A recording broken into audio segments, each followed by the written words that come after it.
Hi there, I'm Jen, this is Remembered Reads, and this is going to be a wrap-up of the last few things that I read, or listened to in a couple of cases. I feel like I need to talk about this before I forget it rather than doing another video exclusively on these Penguin Little Black classics.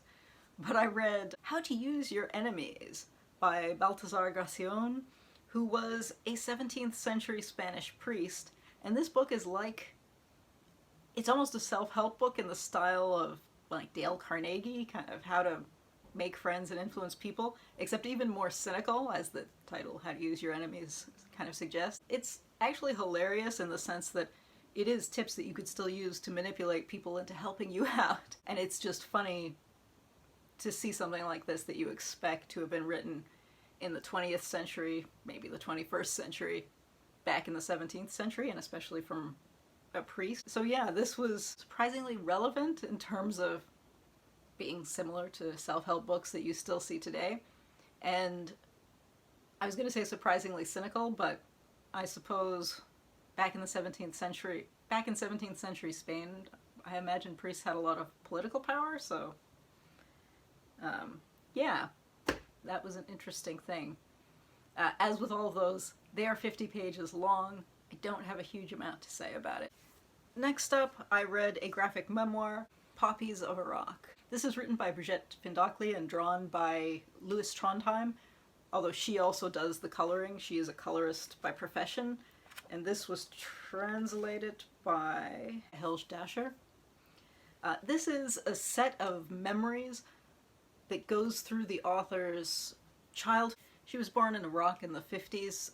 Her father was Iraqi, her mother was French, and she eventually moved to France as a teenager. And this is mostly a set of memories of her childhood, as well as a few bits and pieces of notes on life and culture and how political changes hit the economics of her family, and political pressures on different people. Her father was an Orthodox Christian, and at various points she went to schools in which they were taught Eastern Orthodox Christianity, Catholic Christianity, and Islam, and she came out of all of that an unbeliever, so some of that is a little funny. Some of that starts out as being kind of funny when she's young, and as she gets older, it, I guess, becomes sadder as a lot of the kind of political and ethnic and religious tensions rise, and then later on, issues surrounding the family that's back in Iraq who are suffering economically later on, because obviously a series of wars, first with Iran, then with the United States. Even if you ignore the actual damage of being at war, being like just the economic damage is huge as well. In any case, it's not particularly story driven. This is one of those very French graphic memoirs in which people are sharing memories with you.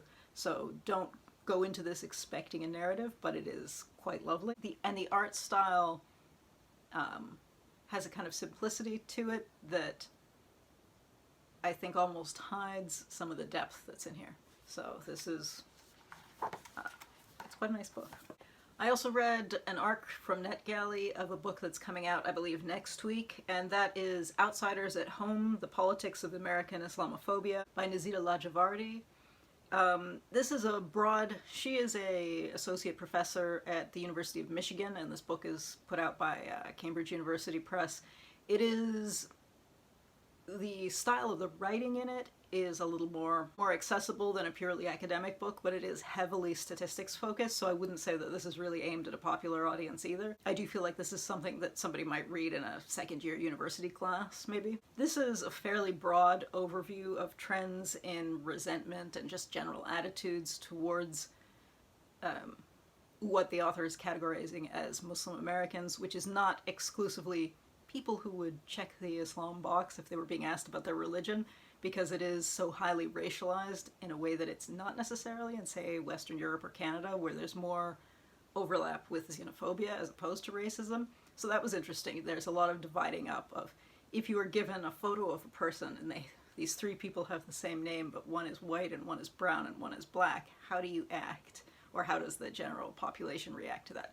And I thought that kind of thing was really interesting. That is actually why I requested this book, because I found that particular element to be really interesting when I lived in the US. especially because one of the points that she makes is this pulls in people who, again, their religion is not Islam. They might be Sikh or Eastern Orthodox or Eastern Orthodox Christian or Hindu or non-religious completely. And a significant portion of it is about racial perceptions as opposed to anything else.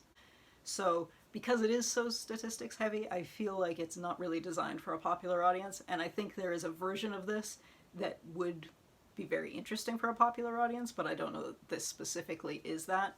But if you are interested in this and you do want to see the statistics, I do recommend picking this up. This comes out, I believe, next week, so yeah. After that, I also read two other things that I picked up from NetGalley.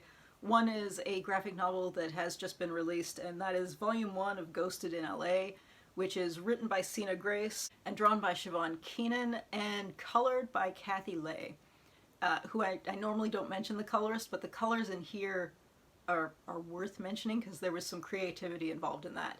This is a story about an 18-year-old who picked her university based on the fact that her boyfriend was going there. He dumps her almost immediately, and she ends up leaving the dorm to go live in a haunted mansion with a bunch of ghosts.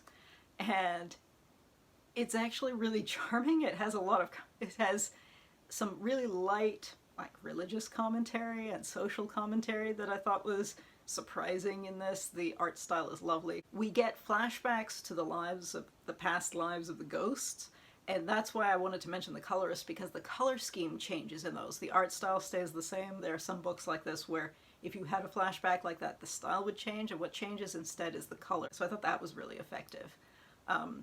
The dialogue is snappy. Sina writes has done a number of superhero books and a number of graphic memoirs, and he writes good dialogue. That's nice. The issue that I have with a lot of the Boom comics, because this is put out by Boom, is that they keep doing these collections of 4 issues at a time, and it's just not enough of a story arc to read on its own. Reading 4 issues at a time, I suppose, is better than reading the floppies, but it's just not satisfying, and I feel like if they made collections of 6 to 8 issues, it would just be such a superior product. So I'm baffled as to why they do these 4-issue collections, because I think it really hurts the book, because I think if I'd had slightly more story, I would have walked away much more impressed than I was by this. And it's exclusively because I feel like I had a tiny segment of story, and I don't understand why the collections are so small with this. I also read another sort of a graphic novel, but really a collection of comic strips, and that was Debbie Tung's Happily Ever After and Everything in Between. This is a series of 1-page strips similar to, she has a book about, I think it's called Book Love, another one that's about introversion, and they are kind of like newspaper comic strips in that every page has a punchline. These are really designed for people to smile more than they are to really laugh or chuckle at them, but I think they are successfully cute. I am slightly too cynical for this particular book because it is very, oh, look at the newlyweds, yay. And so I kind of groaned at that, but at the same time I think this is a great wedding gift or anniversary gift, so there is definitely a market for this. I think if you're a fan of her other work, this is more of the same.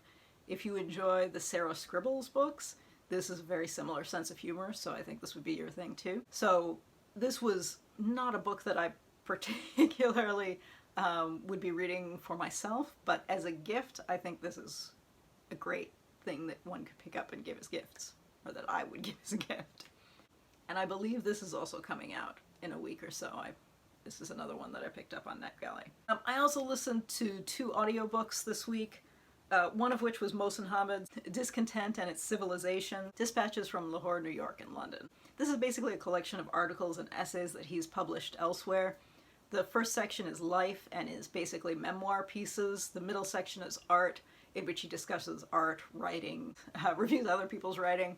And then the final bit is politics. The art section was the weakest section, which surprised me. I feel like when you read a collection from a novelist, that would often be the strongest section. But in this case, the first section made me wish he'd write a memoir, and the final section made me appreciate the way he changes his writing for his audience, because there were some things in there that was clearly written for an American audience, some that was written for a British audience, and some that was written for a Pakistani audience, and you could tell and see the points that he was making, and I appreciated that because I think there are some authors who are so invested in their own righteousness that they sound the same regardless of their audience. So I appreciated that about this, although I don't know that that's necessarily going to be to everyone's taste.